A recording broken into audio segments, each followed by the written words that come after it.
नमस्कार, RB news में स्वागत है आपका और मैं हूं आपके साथ शमा प्रवीण। नए अंदाज में आपके शहर, गांव और कस्बे की खबर पहुंचाएंगे हम। आप तक पहुंचकर आपकी आवाज़ उठाएंगे हम। आपके सरोकार से जुड़ी खबरें भी दिखाएंगे हम। सरकार तक आपकी बात पहुंचाएंगे हम। तो बिहार से जुड़ी छोटी से छोटी खबर जानने के लिए सब्सक्राइब करें आरबी न्यूज़ चैनल। संझौली प्रखंड में जलाने की समस्या रियली बहुत कम है।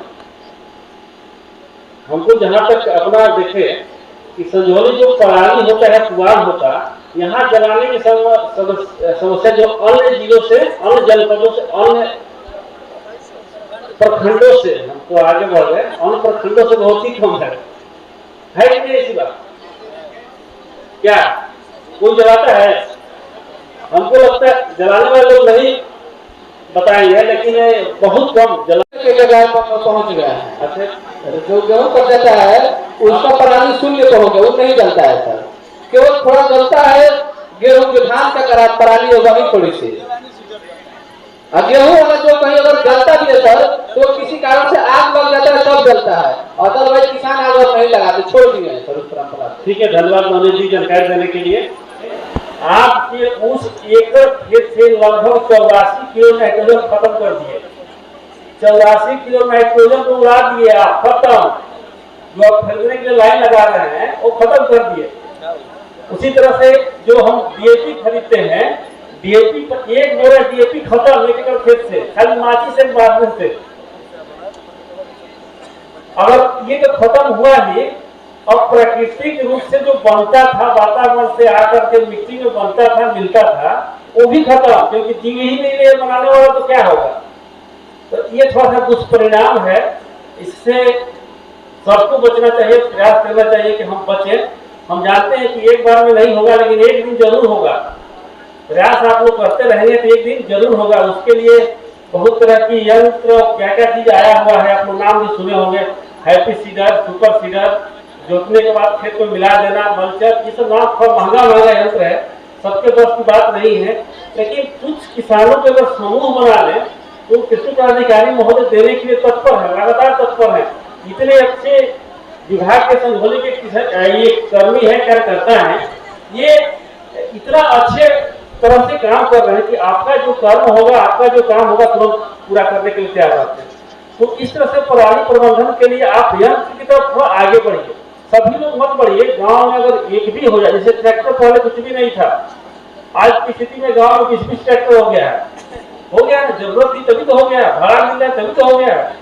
वैसे ही उस यंत्र का 1 साल 2 साल हुआ आए हुए, धीरे धीरे जैसे उनकी जैसा अगर चाहे अगर तो आप लोग क्यों, आप लोग खरीद करके किसानों के लिए सहयोग कर सकते हैं। आप भी सहयोग में सहभागिता दे सकते हैं, आपके पास है।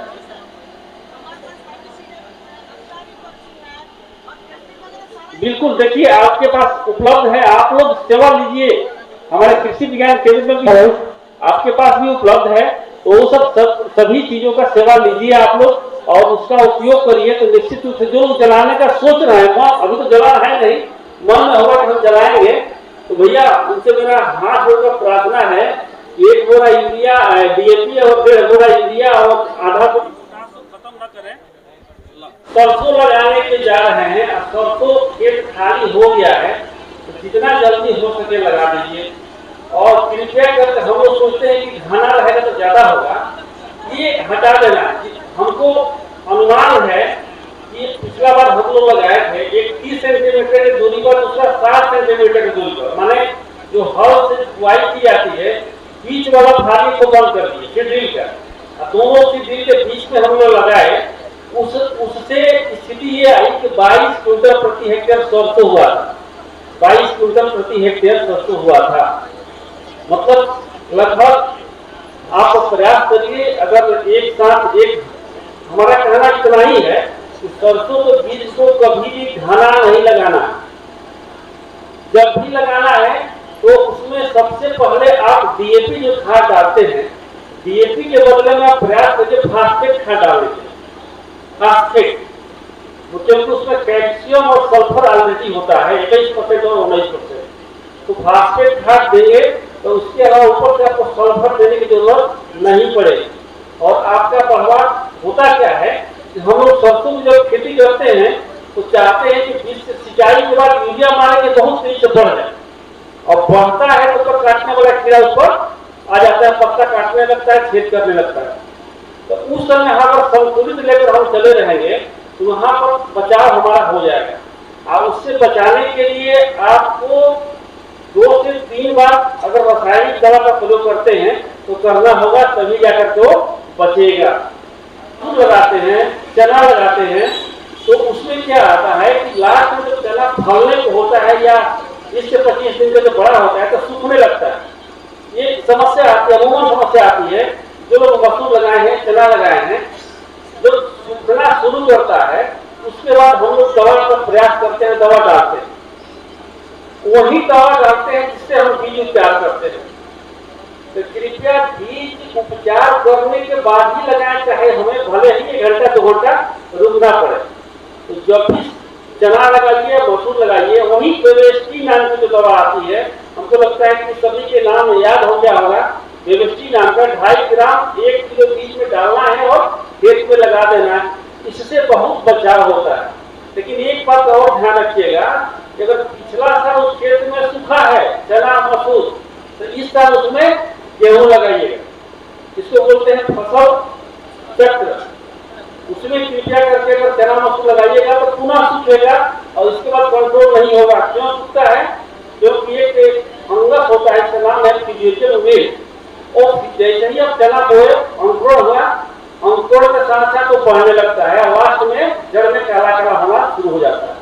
तो इस बात का जरूर ध्यान रखिएगा कि जिसमें अगर चना मसूर सूखा है उसमें कृपया हम गेहूं लगाएं या अन्य कोई फसल लगाएं, और उसमें हम लोग को सेम फसल नहीं लगाना है।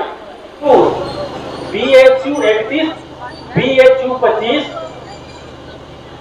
WB02 और PB जिंक, ये जिंक और आयरन इनिस्ट वेराइटी है। जो हम लोग सामान्य गेहूं खाते हैं इसमें 7 से 8 ppm होता है, लेकिन इसमें 44 से 40 ppm है, जो कि बहुत ही अच्छा क्वालिटी के लिए अच्छा है। एक चीज और हम ध्यान रखें, कुछ हमारे किसान भाई ऐसे भी हैं जो जहर से मुक्ति पाना चाहते हैं, है कि नहीं? जो खाद नहीं देना चाहते हैं, रसायन नहीं देना चाहते, लेकिन मजबूरी में देना पड़ता है क्या? ऐसा कोई आदमी है जो नहीं देना चाहता? Very good. क्या नाम है आपका? थोड़ा प्रोग्राम खत्म होते तो हमसे मिलिएगा, ठीक है ना? जो लोग चाहता है कि हम जहर न डालें, खाद न डालें, और हमारा प्रोडक्शन ठीक ठाक हो जाए, उत्पादन हमारा सही हो जाए और हमें खर्चा भी ना पड़े, क्योंकि 1 बीघा गेहूं की खेती करिएगा तो लगभग 17-18 हजार रुपया लग जाता है। लगता है कि लगता है? 16-17-18 हजार रुपये का सब लग जाता है। अगर आप चाहिए कि खाद और दवा के बगैर खेती करें, उसके लिए एक टर्म आप लोग सुने होंगे पहले, जैविक खेती। अब एक नया टर्म आया है जिसका नाम है प्राकृतिक खेती। प्रभु की इच्छा पर खेती करना है। अब प्रभु जो भी देते हैं कभी कम नहीं देते हैं, एकदम सही तरीके से और समान स्थिति में देते हैं। तो कैसे प्रभु की इच्छा पर खेती होगी? इसके लिए जरूरी है कि पहले हमारी इच्छा सुदृढ़ हो। हम निश्चित कर लें कि 10 कट्ठा में चाहे 1 बीघा में खाद नहीं डालेंगे, चाहे हो या न हो। पहला चीज। दूसरा चीज, न होने का तो सवाल ही पैदा नहीं होता। दूसरा चीज, कभी भी हम बाह्य स्रोतों से खाद और दवा उस प्लाट के लिए खरीद करके हम नहीं लाएंगे। और प्राकृतिक में जैविक में थोड़ा सा अंतर है, तो हम बताना चाहेंगे कि जनरली जैविक प्राकृतिक को मिला दिया जाता है और में अंतर है। प्राकृतिक विधि में क्या है कि हमें प्रकृति ने जो दिया है, जो भी दिया है, घास, जंगल, पौधा, बीज, उसी के आधार पर खेती करना है। और बाहर से हमको कुछ भी नहीं डालना। कुछ डालने के लिए आपके पास मात्र एक लौटा साधन है, गाय।